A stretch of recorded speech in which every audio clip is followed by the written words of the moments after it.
Chapter 14, motherfuckers. Trivial. The point of view, Lily. For now, you never know. Lily stood in her underwear, staring into her closet. Hope you're getting changed, girl. It's just trivia night, she explained to Max, who continued grooming himself on the bed. So I don't need to go balls into the wall fashion-wise. She squinted. Right? The cat ignored her. How helpful. She rifled through the seemingly endless array of clothes that appeared and disappeared from the closet at will, pausing on a slinky black cocktail dress. This look was so fine that it almost looked sheer, but seemed to be fully opaque when she held her hand beneath it. The cut of it would bear plenty of skin while draping and pulling over the curves and hollows of her body. A fuck me dress if she'd seen one. If she'd ever seen one. She pushed it aside, along with the flushing curiosity of what clawed hands would feel like skating across the skin the dress would reveal. Not what I'm here for, truly.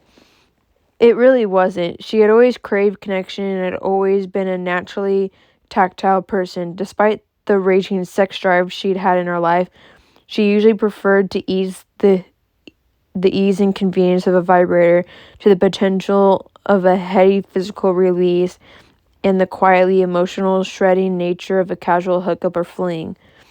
She hadn't been built for hookup culture, but it had been the only real option she'd had at a time for something more fulfilling than silicone. Nothing about you feels temporary. She knew she had been hearing those words in his warm, rumbly, sexy as hell voice in her head for a long time. Her fingers stilled on the black sleeve of a shirt in a dark shade of purple that was nearly black. Permanence. I totally can read, bros. That was what she really wanted, wasn't it? She didn't just like the new desk. She loved it. She didn't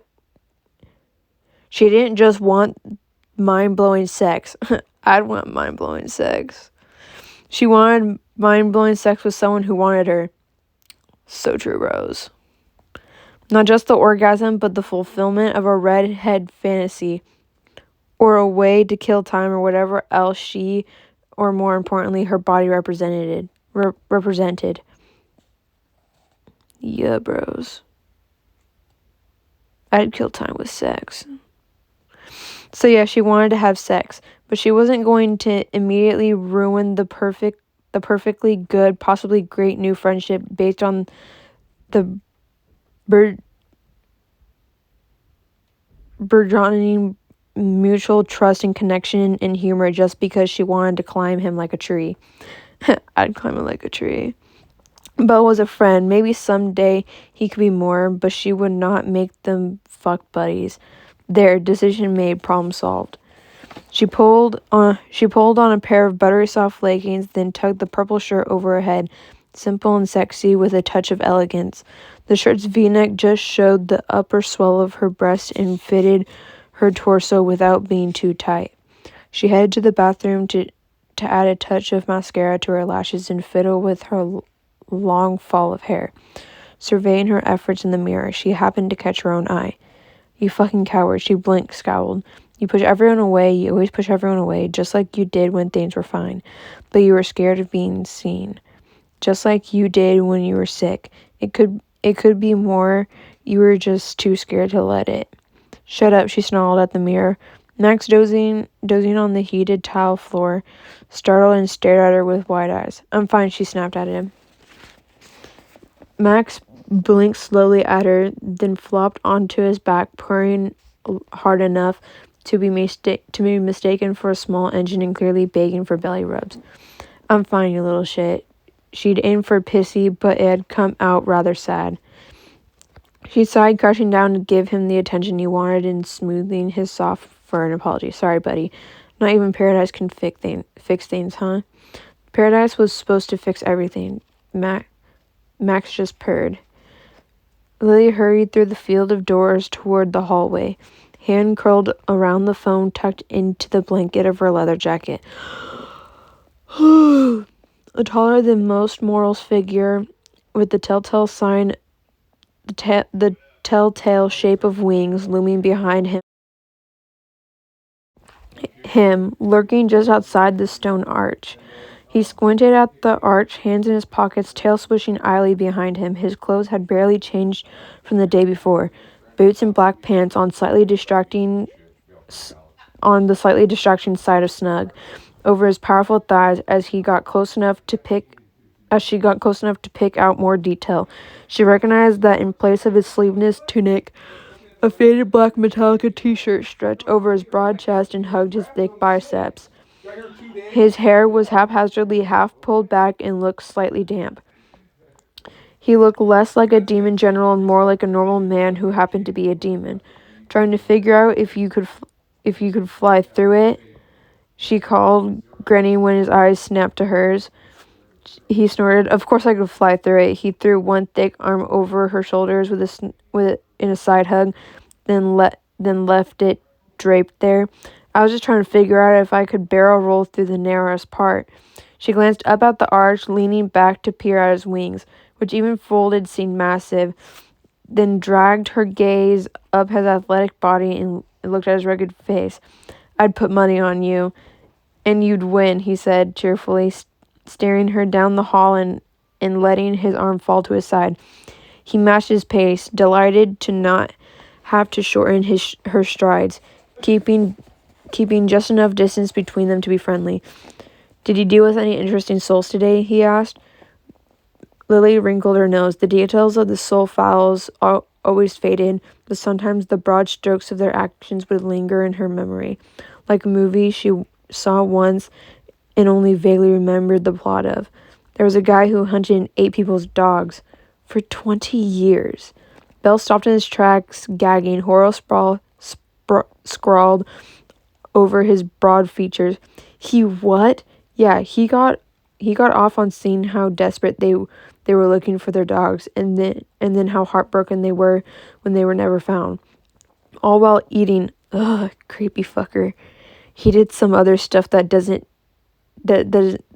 bear repeating, but yeah, his ass got sent down to level 6. Good. Lily shivered at the memory of touching the soul's file. She'd kept going to the break room to scrub her hands, but her skin still felt greasy. Hope the drinks were good at Lucky Leaf. Hope the drinks are good at Lucky Leaf. I'll need one to get over that particular encounter. They are, Belle murmured, tail lashing as he started walking again. Yuck. I mean, I've heard and learned some about some shit. So hunting people's beloved pets for sport isn't the worst thing I know of. But what gets me is the complaining about it. Did he honestly try to convince you that he shouldn't be there? No, he tried flirting his way into a lighter assignment.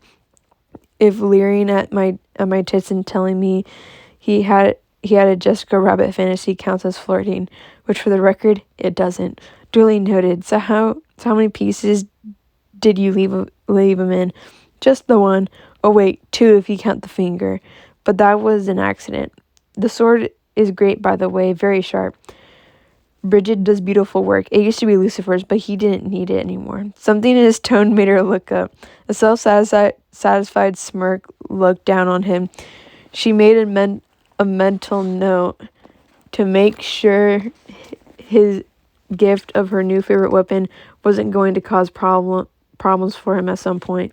She stole glances at him as they walked. He seemed happier than the day before and beyond that. Her memory hadn't really done him justice. Sure, she remembered the lines of his face and the color of his hair, skin, and eyes, and the more she looked, the more fine details sprang out at her. His horns were neatly polished and unchipped. There was a little scar that cut down by the curve of his jaw and below his pointed ear, an ear that had vaguely geometric tattoos on the shell and tip, the bulge of his ridiculously muscled arms. Not in his pants. Don't get dirty, bros. Which also had some meat on them. And what's this? She hooted, touching a pair of aggressively glittery beaded bracelets that seemed to barely wrap around his wrist. Bill Beam instructed a pose like a woman showing off an engagement ring. These are the masterful creations of two of my nieces, Nimit and Lizabelle. They're twins and had a bracelet making competition. I was the judge, and, well, Nimitz is the purple one, and she said that she thinks that my skin is a pretty color and wanted to make a bracelet to match. He pointed to the bracelet of neon purple glittering beads, and interspersed with shades of lavender, and a pink that looked vaguely, wildly out of place on his dusty purple-gray skin. Lizzie decided that matching was boring and wanted to make an avant-garde approach. The other bracelet had no discernible pattern and was completely composed of lurid colors and enough sparkle to put a diamond to shame. I couldn't pick, so they both won. Naturally, being my sister's children, they weren't satisfied with that, so they demanded that I wear both bracelets, and whoever's bracelet falls off first is the loser. Lily nodded, impressed. Smart kids, I like the way they think. Lily smiled down at the bracelets with such tenderness and obvious pride that Lily's empty chest ached. She slid her hand into her pocket and dug her nails into her palm. I do too, though it turns out they're better bracelet makers than I originally anticipated. It's been almost a year, Bill said wearily, dropping his arm. His glance turned into a little furrow peering between his thick eyebrows. Oh no, you don't. Don't try to get a read on me like that. You won't like it. I don't know if I'm more impressed with the durability of the bracelets or your commitment to wearing them, Lily said, aiming for the light and carefree and almost nailing bullseye. Do your nieces have wings too? Nah, he drawled, flaring those wings slightly. Kesdia, my sister, their mom is technically my half-sister. We have different dads. Our mom isn't one for monogamy, and none of her partners are either. He said it factually, with no hint of judgment or shame, only love and pride. I'm the only one of my siblings with these sweet, sweet wings, and thus am usually in the running for the title of favorite uncle, as long as I keep taking the kiddos for flights anyway. Belle loved his family, openly, unapologetically, enthusiastically. She might not know much about him in the grand scheme of things, but she certainly knew that with complete certainty there was a big old softy under that hard warrior's physique.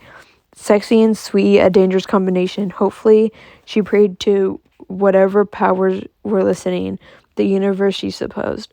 Hopefully, he wasn't nearly as perceptive as she suspected him to be, because if he was, and he really got to know her, really saw her, he probably wouldn't like what he saw. No one else who'd ever gotten remotely close had. What if he did? Well, she shouldn't have had that first idea. She didn't have the first idea how to handle that. End of chapter.